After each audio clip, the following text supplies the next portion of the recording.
uno munsi Afrika nta jambo ifise imbere y'ayandi mahanga, nta cubahiro. Agateka twahorana twarakambuwe, dusigaye turi abantu atagaciro bafise imbere y'iyindi migabane. Ariko siko vyahoze. Afrika yahoze ari umugabane w'igitinyiro, wari umugabane uteye imbere, wavuga rikijana. Ugwaruka go muri ivyo bihe bari baryohewe no kwitwa abanyafrika, batandukanye n'abubu bumva batewe isoni no kwitwa abanyafrika, bipfuza kuba abanyaburaya canke bakaba abanyamerika. Afrika y'ico gihe yari ifise ubwami bukomeye cyane. Aha twovuga nk'ubwami bw'Abakushi muri Egypte y'ubu. Umugwa mukuru w'ubu bwami witwa Merowe. Aha habera urudandazwa mpuzamakungu ku bintu bimwe bimwe, harimwo n'amabuye y'agaciro nk'inzahabu n'izindi. Hariho kandi n'ubundi bwami, twavuga ubwami bwa Mali, Songhai, Congo, Zimbabwe n'ubundi bwami ntarinze kudondagura ngaha. Ubu bwami bwose bwarangwa n'ubutunzi butagereranywa. Vyahite ku munyafrika akumva ari fier no kwitwa umunyafrika.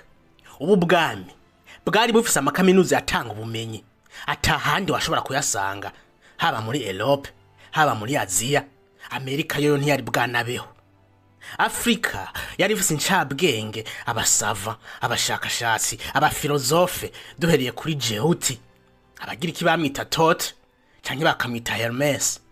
Thoth abagira iki bamwita uwarungitswe n'Imana kugira ateragira ubumenyi mu bantu. Yari afise ubumenyi budasanzwe mu muziki, ibiharuro, inyandiko n'ibindi.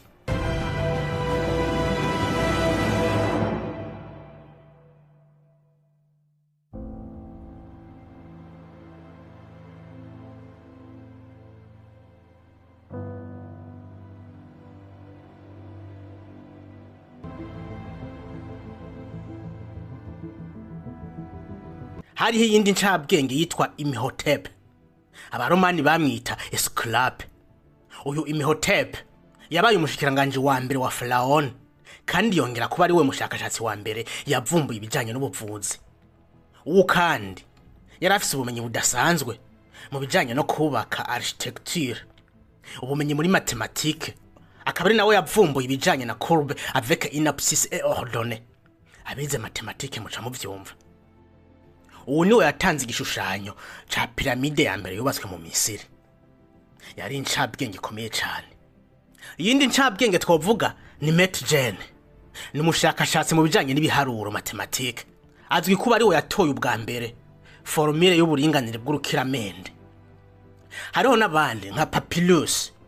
Aba bose barabahinga mu biharuro n'ibindi. Aha twovuga nko gutora amaformule y'ibintu bimwe bimwe, nko kurondera surface ya objet sphérique, réfraction mathématique, les algèbres, géométrie n'ibindi. Muribuka théorème de Thalès na Pythagore twize mu ishuri. Aya mateoreme yari yapfumbuwe no mu mathématicien w'umunyafrika yitwa Hermès imyaka igihumbi imbere yuko Pythagore na Thalès bavuga.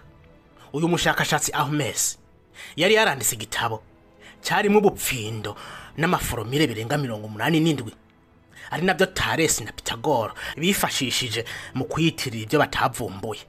Uyundi mushakashatsi twovuga ni Amenhotep. Uyu yari umufizisien mathématicien, niwe yavumbuye ubwa mbere mu mateka y'isi isaha. Ndavuga kino gikoresho kidufasha guharura umwanya. Isaha yiwe yitwa clepsydre yashobora guharura amasaha, iminota, mbere n'amasegonda. Hariho n'abandi benshi mu madomene atandukanye, haba muri science, littérature, philosophie, musique, architecture, l'agriculture, la médecine. No kuvuga ubumenyi bwose ubona uno munsi ku isi bukomoka muri Afrika. Uzokumva bakubwira aba explorateur nka Christophe Colomb, ba Livingstone n'abandi. Aba bose baje inyuma y'aba explorateur Afrique imyaka myinshi imbere yuko babaswaganye b'abanyaburaya baza. Ubu buhangange Afrika yari ifise ntivyakunze ko tubugumana. Abanyafrika twaratewe.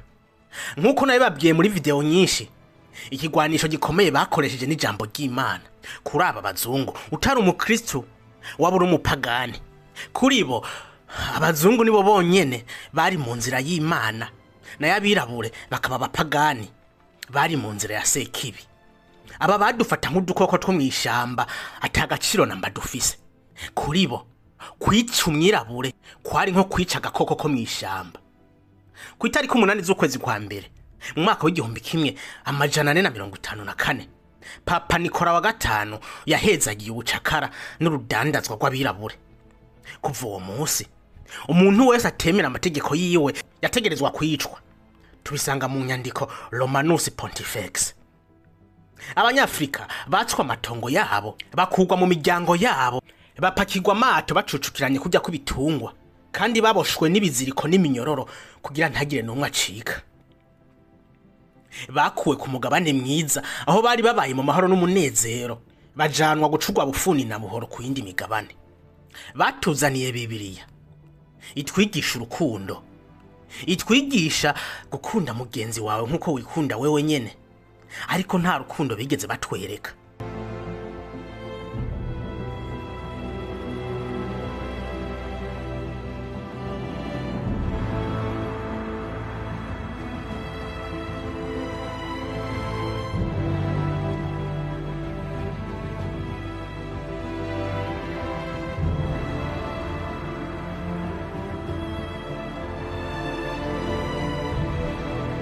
Basokuru baranse kwemera izo nyigisho kuko babona ko ari inyigisho z'ikinyoma. Ariko abanyafrika nibo bigisha Bibiliya ndetse bayizi kurusha n'abazungu bayanditse. Ugusenyuka k'ubwami bwa Afrika gufise inkomoko kuri kino gitabo. Iki gitabo batubwira ko canditswe n'Imana, ariko twese turazi ko Imana itandika, kiretse abadashaka kuvyumva. No mugambi wateguwe imyaka myinshi, ndetse banashiramwe inyandiko zo kutwereka ko umunyafrika hari munsi y'umuzungu, ndetse ko Imana yahaye abazungu ububasha bwo kuganza abandi. Usomye mu gitabo cy'Itanguriro ikigabane c'icenda kuva ku karongo ka 21 gushika ku karongo ka 27, urabona ukuntu Nowa yavumye umuhungu we Kanani maze amubwira ko azokwamara umuja w'abandi. Aba propagandiste b'iteori bagiye berekana ko ubwoko bw'abirabure bukomoka kuri Kanani yavumwe, nawe ubwoko bw'abazungu bukaba bukomoka kuri Shemu yahezagiwe. Ikibazo nuko abanyafrika bemeye izi propaganda zo gusuzugura umwirabure kugeza n'ubu barisuzugura imbere y'umuzungu. Babona ko abazungu ari ubwoko bw'Imana na y'abirabure bakaba ubwoko bwa Sekibi. Nivyo niyo bari gushushanya Imana bayihisho y'umuzungu, naho Shetani bakayihisho y'umwirabure. Birababaje cyane mugenzi.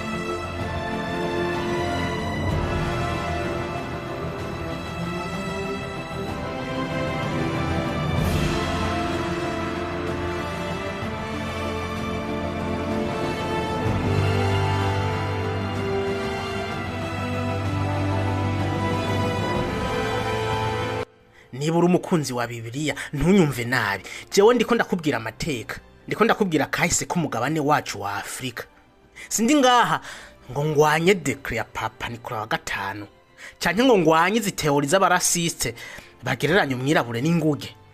Ibi nta bubasha ndabifitiye, ariko ndiko ndakwibutsa uko vyagenze ngo dushike kuri no rwego. Urwego tugezeko sigwizana gato mwene wacu. Tugeza aho umunyafrika kuruko bari umwirabure, ariko mu mutwe kabari umuzungu. Bamweretse ko umwirabura ari kivume, nawe aravyakira aravyemera. Ubu tuvugana uri umwirabure, niyo wokora ibingana gute naho uzopfunganiye n'umuzungu, niyo woba incabwenge gute naho uzopfunganiye n'umuzungu. Aliénation spirituelle et culturelle de l'homme noir.